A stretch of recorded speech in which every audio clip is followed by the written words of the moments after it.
नमस्कार, मैं हूँ मनविंदर। एमबीएन नेटवर्क पे आप सभी लोगों का बहुत स्वागत है।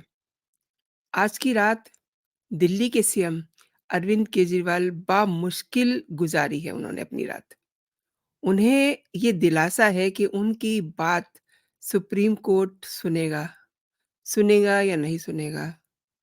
मैं समझती हूँ कि यकीनन सुनेगा, सारी दलीलें सुनेगा, लेकिन जो रायता फैलाया है ना, वो केजरीवाल ने खुद ही फैलाया है। मोदी का भी एक संदेश है, जिसमें हालाँकि अरविंद केजरीवाल का नाम नहीं लिया उन्होंने, लेकिन उसमें कड़ा और बड़ा संदेश दिया है। यानी कि जो वो कह रहे हैं उसमें बहुत सख्त बात छिपी हुई है। ये संदेश सुप्रीम कोर्ट के वो जजेस वो जजेस की बेंच उसने भी सुना होगा जो केजरीवाल की याचिका पे सुनवाई करने वाली है। मैं आपको वो पहले वीडियो दिखाती हूँ, फिर मैं आगे बढ़ती हूँ। साल में भ्रष्टाचार पर भाजपा सरकार ने कितनी बड़ी कड़ी कार्रवाई की है। भ्रष्टाचार गरीब का हक छीनता है, मध्यम वर्ग का हक छीनता है। राष्ट्रीय स्तर पर होने वाले हजारों करोड़ के घोटाले अब बंद हुए हैं। अब गरीब को उसका हक मिल रहा है और गरीब को लूटने वाले जेल जा रहे हैं। भ्रष्टाचारियों पर ऐसे ही निरंतर सख्त कार्रवाई होती रहेगी, ये मोदी की गारंटी है। तो आपने सुना कि भ्रष्ट लोगों पे ऐसे ही कार्रवाई होती रहेगी, ये मोदी की गारंटी है। और प्रधानमंत्री नरेंद्र मोदी कोई भी बात हवा में नहीं कहते। कम से कम मैं नहीं ये समझती कि वो हवा में कोई बात कहते होंगे और आप भी ये समझते हैं कि प्रधानमंत्री नरेंद्र मोदी जब कुछ कहते हैं, तो उसका गहरा मतलब होता है। प्रधानमंत्री नरेंद्र मोदी की आखिरी लाइनें आपने गौर से सुनी? वो सब क्या बताता है? केजरीवाल को सुप्रीम कोर्ट से राहत नहीं, आफ़त मिलेगी। हालाँकि अंतिम फैसला तो सुप्रीम कोर्ट को ही लेना है।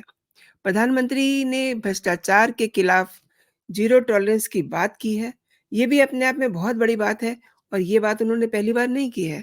उन्होंने लाल किले की प्राचीर से ये बात की थी और वो जब से सरकार में आए हैं, यानी कि जब से आप मोदी की सरकार देख रहे हैं, तब से उनका फ़ोकस भ्रष्टाचार को खत्म करने का है। अब मैं दोबारा से अरविंद केजरीवाल की सुनवाई पर आती हूँ कि उनके ऊपर कितने सारे संकट आए हुए हैं। कानून के जो जानकार हैं, वो ये कहते हैं कि अगर अरविंद केजरीवाल ईमानदार हैं, ईमानदार कहते हैं ना कि मैं कट्टर ईमानदार हूँ।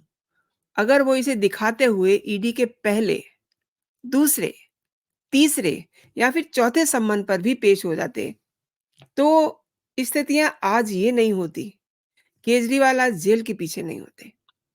लेकिन केजरीवाल ने ऐसा किया ही नहीं। अपनी ज़िद के आगे अपनी ज़िद को उन्होंने बड़ा किया, कानून को उन्होंने ठेंगा दिखाया और ईडी को खुद से छोटा समझने की भूल की। यहाँ तक ईडी का रोल है। ईडी ने शायद से 9वें सम्मन तक केजरीवाल को एज़ ए सीएम रिस्पेक्ट दी। सम्मन ज़रूर भेजे, लेकिन उससे आगे नहीं बढ़े। अब केजरीवाल ने मैंने क्यों बोला कि केजरीवाल ने रायता खुद ही बिखेरा है। केजरीवाल ने ईडी के सम्मन पर जाने की तैयारी तो की, लेकिन कोर्ट के ज़रिए। उन्होंने कहा कि कोर्ट से जाकर के ये कहा कि वो ईडी की पेशी पर जाने के लिए तैयार हैं, लेकिन उन्हें गिरफ्तार ना किया जाए, उन्हें प्रोटेक्शन दी जाए। यहीं से केजरीवाल ने कोर्ट-कोर्ट खेलना शुरू कर दिया, यानी कि यही उनकी गलती रही और आज की तारीख में अगर आप देखें ना, तो ये उनकी गलती साबित हो गई है। लोअर कोर्ट ने जब ईडी की फाइल माँगी और देखी, तो उनकी भी आँखें फटी की फटी रह गईं। जुर्म की लंबी लिस्ट, सब कुछ क्लियर, और अभी तक केजरीवाल की गिरफ्तारी नहीं हुई।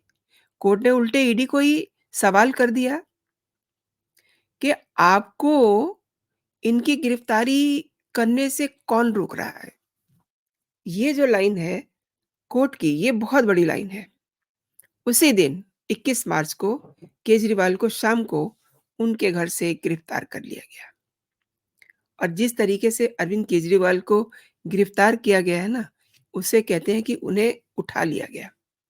दिल्ली हाई कोर्ट ने भी गिरफ्तारी के खिलाफ जो अरविंद केजरीवाल की लीगल टीम ने याचिका दायर की थी, उस पे राहत नहीं दी। इसी की बात केजरीवाल इसी के बाद केजरीवाल की लीगल टीम ने सुप्रीम कोर्ट जाने का रुख किया, तैयारी की, जिस पर आज सुनवाई है।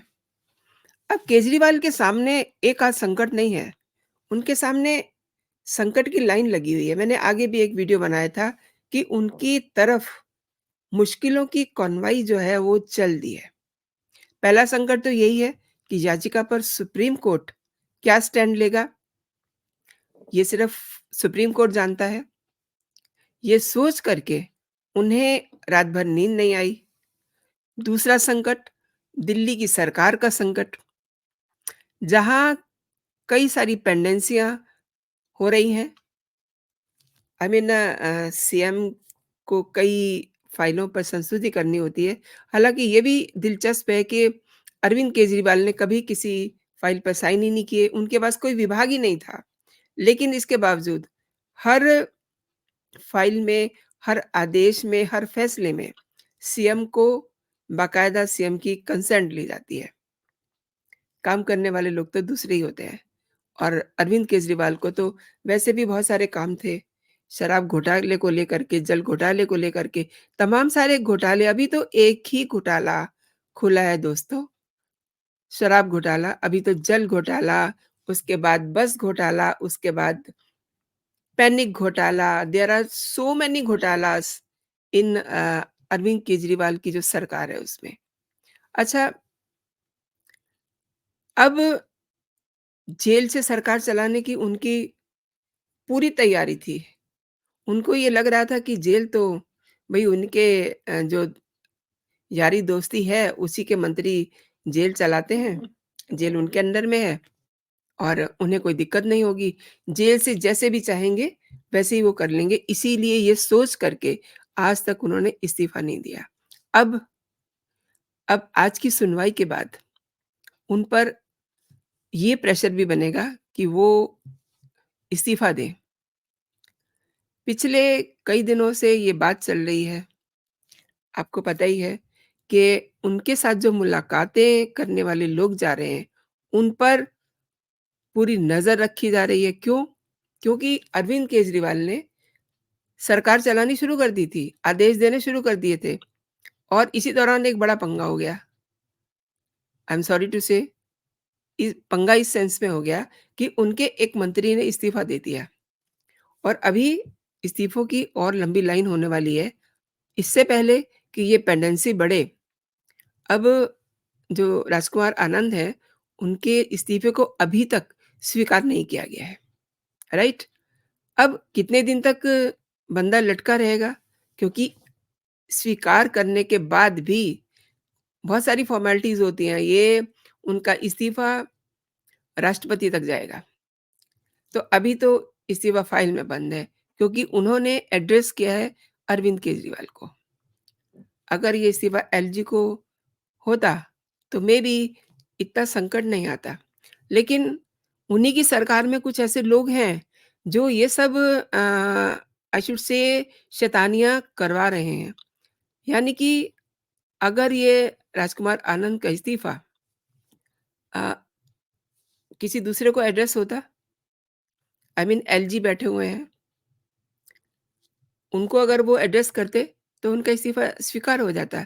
लेकिन एलजी को सीएम को बायपास करने की इजाज़त नहीं देता कानून, क्योंकि एक हमारा कानून है ना, तो कानून से सब लोग बंधे हुए हैं। ये बातें अरविंद केजरीवाल बखूबी जानते हैं कि वो अगर इस्तीफ़ा नहीं देंगे, तो पेंडेंसी की लिस्ट लंबी होती जाएगी और वो ये शायद ये सोच रहे हैं, तब शायद उनको जेल से सरकार चलाने की इजाज़त मिल जाएगी।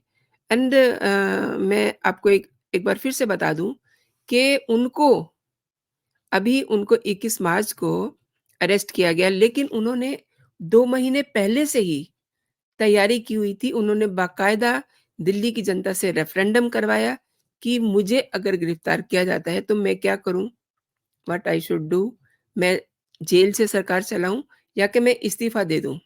अब जनता ने क्या कहा ये तो जनता ही जानती है, लेकिन इस्तीफ़ा अभी तक अरविंद केजरीवाल ने नहीं दिया, ये बड़ा इश्यू है।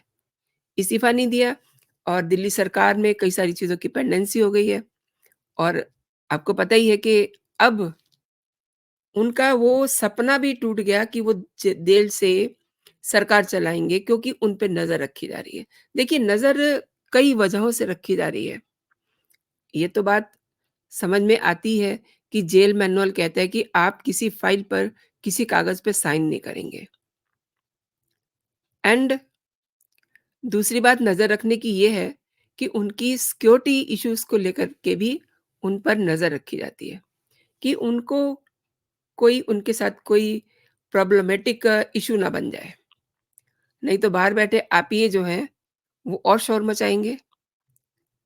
अब मैं आती हूँ कि क्यों उनकी जो है चीज़ें इतनी डिफ़िकल्ट सिचुएशन में आ गई हैं। दिल्ली हाई कोर्ट ने अरविंद केजरीवाल की दिल्ली आबकारी नीति मामले में ईडी ने जो उनकी गिरफ्तारी की थी, उसको चुनौती देने वाली याचिका खारिज कर दी थी, राइट? उसके बाद ट्रायल कोर्ट ने भी उन्हें ईडी रिमांड में भेजने के लिए पारित आदेश को चुनौती दी थी। हाई कोर्ट ने केजरीवाल के उस तर्क को भी खारिज कर दिया और गिरफ्तारी लोकसभा चुनाव में पार्टी को नुकसान पहुँचाने के लिए की गई है, ये वो कह रहे थे और इसके बाद तमाम सारे वो चुनावी बॉन्ड और न जाने क्या-क्या चीज़ों को उन्होंने कहा। लेकिन अब सवाल ये है ना कि ये सब बहाने कि उन्हें चुनाव लड़ने से रोका जा रहा है। तो पहले तो वो यही बता दें कि वो कहाँ से चुनाव लड़ने जा रहे हैं। उनकी जो जज थीं, जज साहिबा ने ये कहा कि इस मामले में धारा 70 पीएमएलए की कठोरता आकर्षित होती है और धारा 70 कंपनियों द्वारा किए गए अपराधों को दंडित करती है। इसमें प्रावधान है कि जब कोई कंपनी पीएमएलए एक्ट का उल्लंघन करती है, तो उस व्यक्ति जो उल्लंघन के समय कंपनी के व्यवसाय को चला रहा होता है, उसको दोषी माना जाता है। और कोर्ट ने ये भी कहा मतलब मैं आपको ये इसलिए बता रही हूँ क्योंकि कोर्ट ने काफ़ी कड़ी और सख्त टिप्पणियाँ की हैं। कोर्ट ने ये भी कहा कि केंद्रीय जाँच एजेंसी द्वारा पंकज बंसल के मामले में निर्धारित कानून के सभी आदेशों का पालन किया गया और केजरीवाल को हिरासत में भेजने का मजिस्ट्रेट अदालत का आदेश भी तर्कसंगत था। अब आप समझते जाइए, न्यायमूर्ति शर्मा ने केजरीवाल की गिरफ्तारी और उसके बाद रिमांड को बरकरार रखते हुए ईडी ने जो डॉक्यूमेंटेशन पेश किया, वो जो बयान थे, वो जो दूसरे और डिजिटल बयान थे, वो सब कुछ पर्याप्त बताया कि इन्होंने बहुत बड़ी गलती की है।